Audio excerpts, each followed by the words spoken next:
என் அன்பு பிள்ளையே, நான் தான் உன் கவலையை மாற்றித் தருவேன் என்று சொல்லியிருந்தேனே.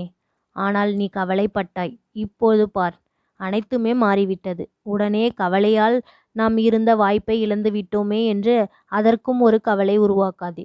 சுற்றி என்ன மாற்றம் நடந்தாலும் உன் நியாயமான ஆசைகள் நிறைவேறும். அதற்கு நீ தயாராக இரு. சில அதிர்ஷ்ட வாய்ப்புகள் நிச்சயம் வரும்.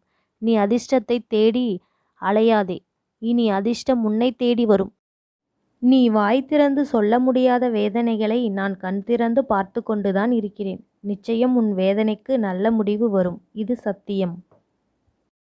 என் அன்பு பிள்ளையே, உனக்கு நல்லது நடக்கத்தான் போகிறது. நம் வாழ்க்கை மாறாதா என்று நினைத்து வருத்தப்பட்டாய். நீ பட்ட வேதனைகளும் கவலைகளும் கஷ்டங்களும் நான் அறிவேன். பொறுமையாக காத்து கொள். உனக்கான சரியான நேரத்தில் உனக்கு என்ன வேண்டுமோ அதை நான் தருவேன். இதுவரை நீ காத்திருந்தது போதும். இனிமேல் உனக்கு நல்லது, வெற்றி நிச்சயம். உன் வழித்துணைக்கு யார் வேண்டும் என்று நீதான் முடிவெடுக்க வேண்டும். யாரை பற்றியும் உனக்கு குழப்பம் வேண்டாம். உன் மனதுக்கு பிடித்த செயல்கள் மூலம் நிம்மதி பெறு. உன்னை நான் நம்புகிறேன். உனக்கு தேவை என்பதை தருவேன். தயாராக இரு. நான் வகுத்த பாதையில் நீ பயணிக்கிறாய். பயமின்றி முன்னேறு. வரும் தடைகள் எல்லாம் உன் நலனுக்காகத்தான். உன் பொறுமையும் உன் நம்பிக்கையும் நீ கனவிலும் நினைக்காத வாழ்வை நான் உனக்கு அமைத்துத் தருவேன். என்றும் என் அருளுடன் நீ பாதுகாப்பாக எப்பொழுதும் இருப்பாய். எந்த சூழ்நிலையிலும் அப்பன் உன்னை கைவிட மாட்டேன். நம்பிக்கையோடு இரு என் பிள்ளையே. எத்தனை வேதனை, எவ்வளவு மன அழுத்தம்! இதிலிருந்து நீ மீண்டு வந்தாய்.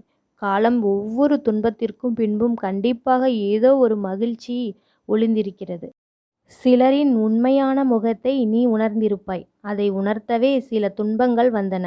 இப்பொழுது உன்னால் தெளிவான முடிவுகள் எடுக்க முடியும். வாழ்க்கை சில நேரம் சலிப்பாக தோன்றும், சில நேரம் செழிப்பாக தோன்றும்.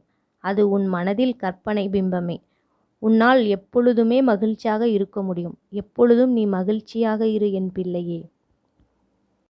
கலங்காதே, வருந்தாதே. உன்னை கண்ணீர் வடிக்க செய்கிறேன் என்று என் மீது கோபம் கொள்ளாதே.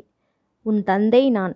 குழந்தையாகிய உன்னை அளவைத்து பார்த்து கொண்டிருப்பேன் என்று நீ நினைக்காதே. எல்லாவற்றிற்கும் ஒரு கணக்கு உள்ளது. என்னால் முடியாது என்று எதுவுமே இல்லை. அப்படி இருக்கையில் தாமதமாகிறது என்றால் புரிந்து கொள். உன் கர்ம வினையிலிருந்து நீ விடுபட போகிறாய் என்று.